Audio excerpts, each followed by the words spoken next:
So I think this miracle here is primarily for the benefit of the disciples and their faith. So Matthew chapter 14 is where we get the feeding of the 5,000. And again, I don't know if you pay much attention to this, but Matthew 14, this is about halfway through the gospel. So as Matthew is telling, us who Jesus is, and he's recounting stories because he was there firsthand, and you get to Matthew 5, and there's the Sermon on the Mount, so there's 3 chapters of just Jesus' teaching.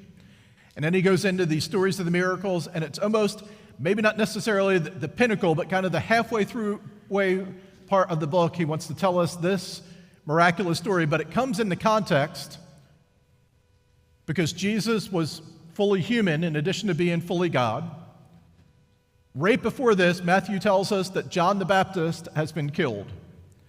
Now, John the Baptist was a cousin of Jesus.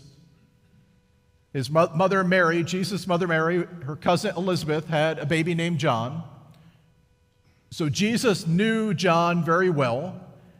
John was a predecessor to Jesus in terms of ministry.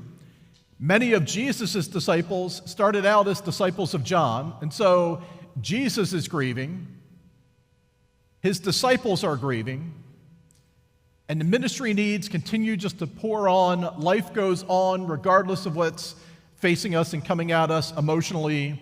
There is still the next challenge that lies ahead of us. So Matthew says when Jesus heard what had happened, he withdrew by boat privately to a solitary place. Read those words in there, that he withdrew privately by boat to a solitary place. This is as much as you could possibly say Jesus wanted to be alone. Hearing of this, the crowds followed him on foot from the towns. When Jesus landed and saw a large crowd, he had compassion on them, and he healed their sick. Now let's pause here just for a second. Jesus is God, and he's powerful. He's not all-knowing. Jesus had the ability, and I just want to, this is stating the obvious, but let's just think about this. Jesus had the ability to do a few different things here. He could have just breathed onto the waters, and the boat could have went back out to sea for another hour. Basically, it's like the God way of hitting the snooze button, right? He could have just shifted the winds and could have just been out on sea just for another hour. And forgive me, I'm not trying to, make light of this, but think about, this is Jesus. He had the ability to not show up right then. He also had the ability to heal in a variety of different ways. There are times where somebody says, Jesus, my daughter is sick and is in need of healing, and he says, the fact that you came here, your faith has made her well. Go back home, she's healed. Jesus could have stepped off the boat and said, I see you all, you're good, go back home. Translation, leave me alone, I'm still grieving, I need time, I need space. You're healed, go back home, all's good. We know that Jesus, somebody would come and touch the hem of his garment and they would be healed. He would say the word and they would be healed. But here it says, he had compassion on them and he healed their sick. As evening approached, which means, again, Jesus didn't just do a one-size-fits-all prayer and heal everybody, but there was an extended amount of time. And I don't know if it was 2 hours, 5 hours, 8 hours, but I imagine Jesus went one by one. And 5,000 people who were there, probably some, brought somebody who was sick, and somebody else came just to check it all out. But I don't know how many people were in need of healing that day, but Jesus went person by person, and he looked them in the eye, and with a hand on their shoulder, pronounced healing throughout the crowd. Matthew goes into detail. It says that when he arrived there, he had compassion, even though he probably in his earthly sense did not feel like it. He had compassion, and he healed the sick. So as evening approached, the disciples came to him and said, this is a remote place, and it's already getting late.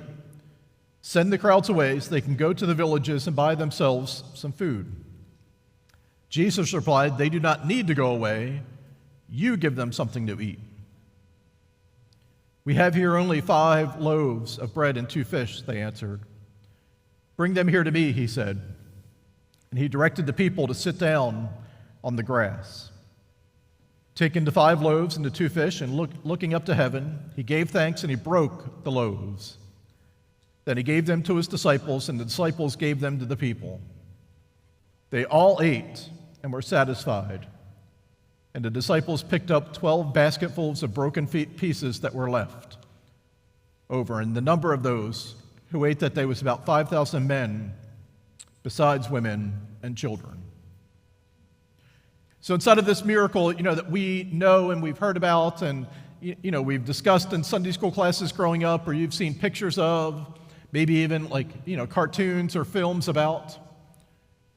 The miracle that takes place that feeds probably closer to 15,000 people, 5,000 men plus women and children, begins as Jesus has compassion on the crowd and he heals their sick.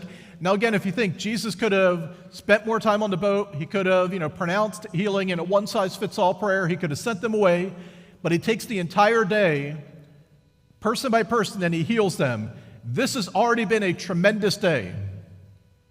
The disciples, I think, are doing exactly what they should be doing. They've been crowd controlled. They've been helping out along the way. Group B, he'll see you now, come on down. Whatever this looks like. They get to this point and they come to Jesus and they're like, this has been an awesome day. Now let's do the next best thing we can do is let's dismiss the crowd so they can go and get what they need to be safe and to be well fed. And Jesus says, no, they don't need to leave. Now, there is no indication here that what Jesus is starting is a 3-day or a 3-week revival where they're going to stay and, build like a little, tent city and hang around. Every indication is that probably later that evening they went home. So I think this miracle here is primarily for the benefit of the disciples and their faith.